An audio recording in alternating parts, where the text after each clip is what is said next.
This is Rabbi Mark. And I'm Jeff Donlevy, chair of the New Building Leadership Team. And we present A Day in the Life of the New Bonei Shalom Building.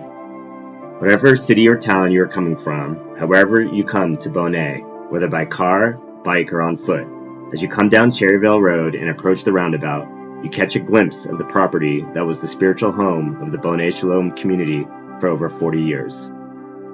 You allow yourself to reminisce for a second about how lovely it used to be to have Kiddush by the creek, but then you remember the low hum of anxiety you and others felt about the constant risk that the creek would overflow its banks and flood the building, or that a child might fall in. You snap out of your daydream in the surge of latent anxiety and remember that the new building sits outside the 500 and 100-year floodplain. As you turn onto Orig Avenue and enter the Boulder Jewish Commons. The north side of the new Bonei building emerges into view on your right. On your left is the Boulder JCC, where your kids attend or attended preschool at the ECC or Cherryvale Day Camp in the summer, or where you go to ACE and other community events. As you continue down Orig Ave and get ready to turn into the parking lot for the new building, ahead you see Milk and Honey Farm, where you feed those cute goats from time to time. Maybe you'll do that after shul today. You're wondering how Matzah, one of the new baby goats, is doing. She's your favorite. You turn right into the parking lot and right again towards the internal roundabout. You drop your mom off in front of the building. There's no curb at the drop-off, making it easier for you to get her into her wheelchair and onto the sidewalk heading towards the entry gate. As you continue through the roundabout, you notice an open parking spot right up front, but then you see the pomegranate symbol and you remember that those spots are reserved for older congregants and families with really young kids.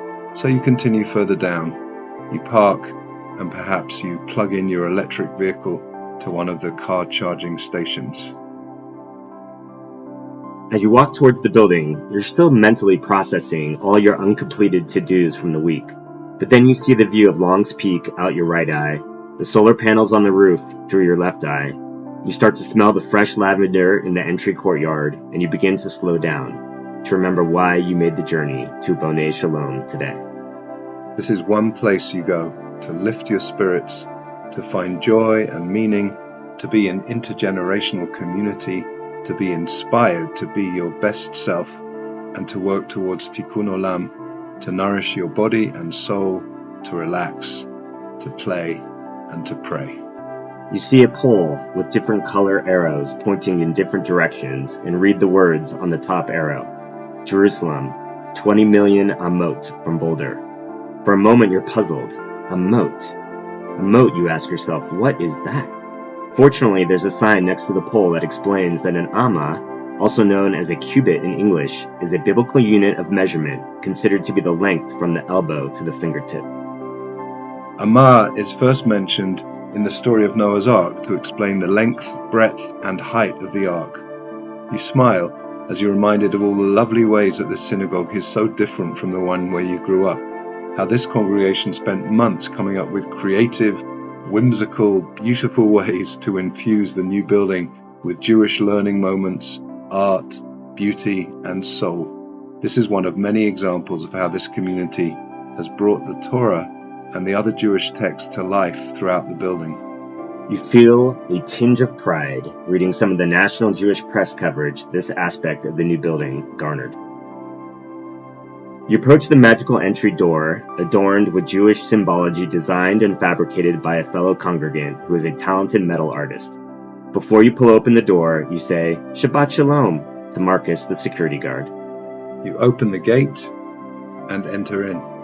There are a dozen or so folks milling about, chatting, some waiting for friends and family, others finding seats to settle into for a morning reading or meditation.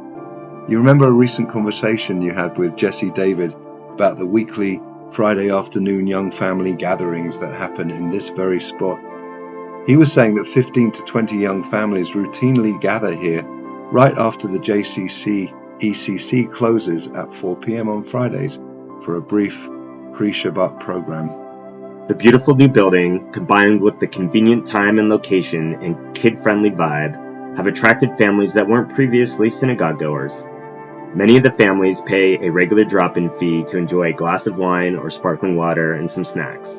But some have decided to become members and have enrolled their kids in the religious school, which now has over 110 students and continues to grow. You keep walking towards the building entrance while noticing the Bruchim Habayim, welcome, sign above the door.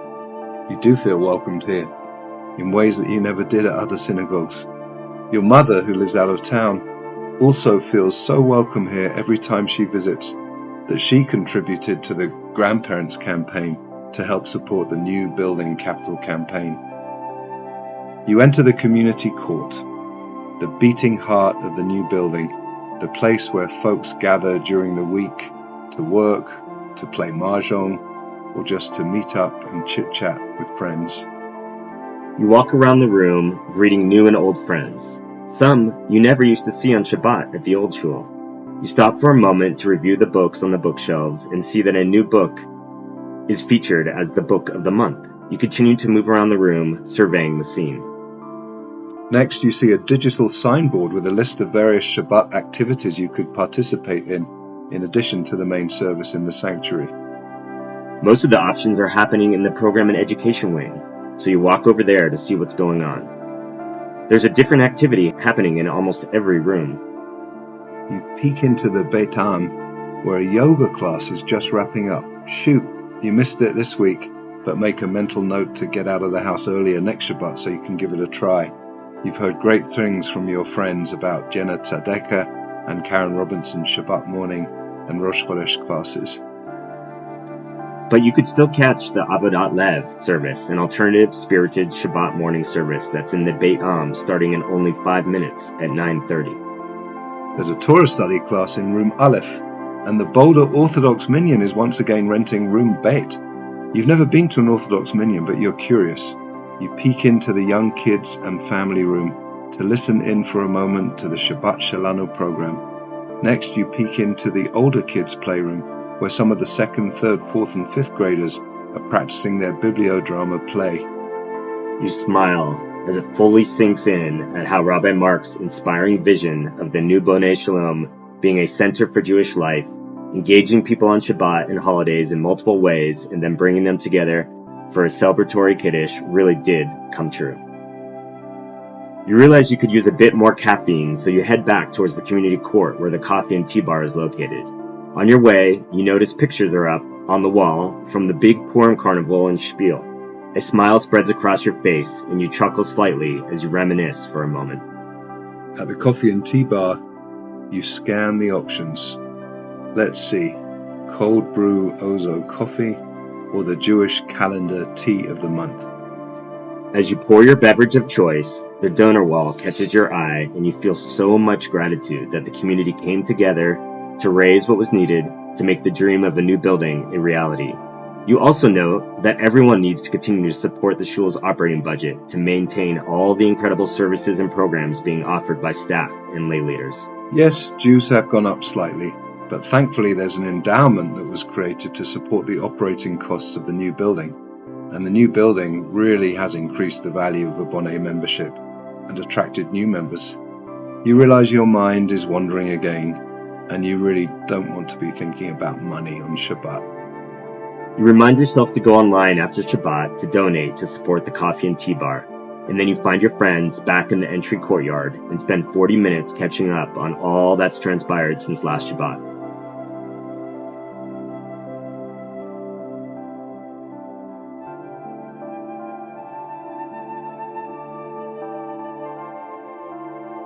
At 10:15, you decide you had better get into the sanctuary for the Torah service. You're supposed to take the 4th Aliyah in honor of your dad's yahrzeit. As you head to the sanctuary, you stop at the ritual hand-washing station and quickly wash and recite the bracha. It feels good to take that moment to elevate your experience and remind yourself that part of your reason for coming to Bonnet is to engage with ancient Jewish wisdom and rituals for achieving a connection to something greater than yourself.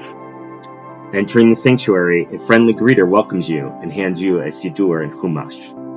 Siddur and Chumash in hand, You hesitate for a moment, trying to decide whether you want to join the 30 or so folks enjoying the service from the patio while listening to the birds chirp and the kids play on the playground, or whether you want to sit inside.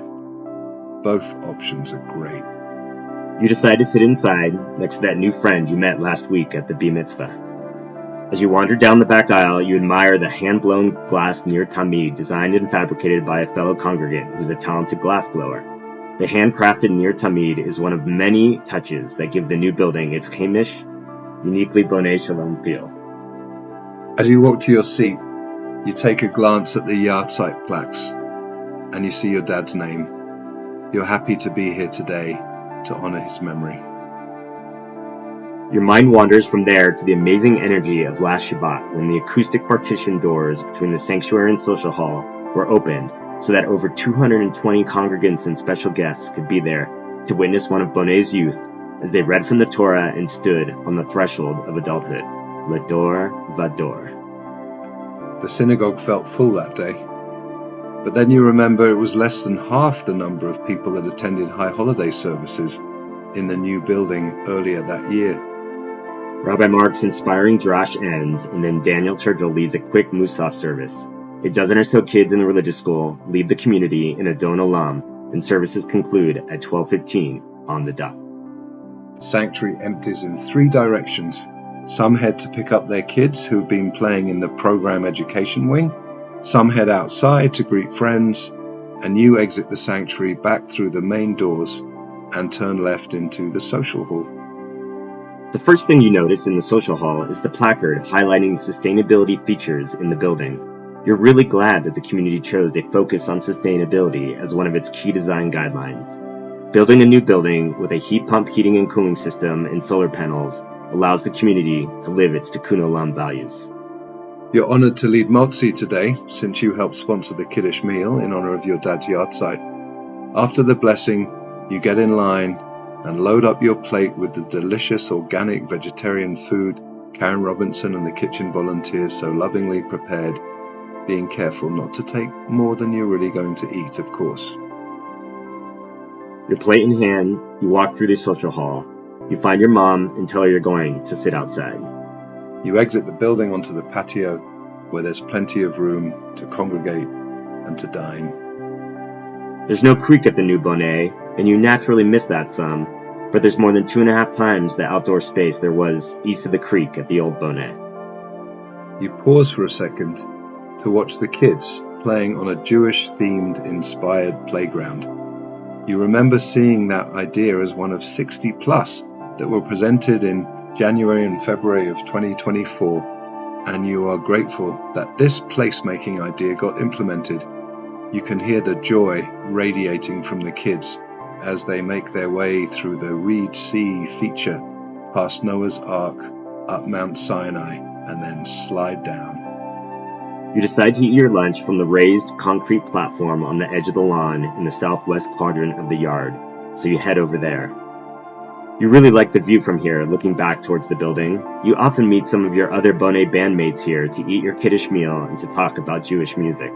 This is the very spot from which you all play your instruments once a month at musical Kabbalat Shabbat. In between bites of food, your friend asks if you're planning to stay for Game Afternoon, a bi-weekly multi-generational post-Kiddush meetup to hang around the synagogue playing cards and board games, or just relaxing outdoors in the Adirondack chairs and hammocks that regularly attracts 30 to 60 congregants.